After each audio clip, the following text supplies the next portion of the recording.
বার্সেলোনার কাছে এল ক্লাসিকোতে হারের পর প্রধান কোচ জাবি আলোনসোর সঙ্গে চুক্তি শেষ করল রিয়াল মাদ্রিদ।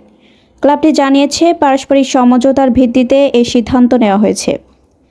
এক বিবৃতিতে রিয়াল মাদ্রিদ জানায়, রিয়াল মাদ্রিদ সিএফ ঘোষণা করছে যে ক্লাব ও জাবি আলোনসোর মধ্যে পারস্পরিক সমঝোতায় প্রথম দলের প্রধান কোচ হিসেবে তার দায়িত্ব শেষ করার সিদ্ধান্ত নেওয়া হয়েছে। বিবৃতিতে আরও বলা হয়, জাবি আলোনসো সবসময় মাদ্রিদি রাস্তাদের ভালোবাসা ও সম্মান পাবেন, কারণ তিনি রিয়াল মাদ্রিদের একজন কিংবদন্তি। তিনি সবসময় আমাদের ক্লাবের মূল্যবোধ তুলে ধরেছেন। রিয়াল মাদ্রিদ সবসময় তার ঘর হয়ে থাকবে। ক্লাবটি আলোনসো ও তার কোচিং স্টাফদের কাজের প্রশংসা করেছে। বিবৃতিতে বলা হয়, এই সময় তাদের কঠোর পরিশ্রম ও নিষ্ঠার জন্য ক্লাব জাবি আলোনসো এবং তার পুরো কোচিং স্টাফকে ধন্যবাদ জানায়। তাদের জীবনের নতুন অধ্যায়ের জন্য শুভকামনা জানানো হচ্ছে। এল ক্লাসিকোতে হারের পর থেকেই আলোনসোর ভবিষ্যৎ নিয়ে আলোচনা চলছিল।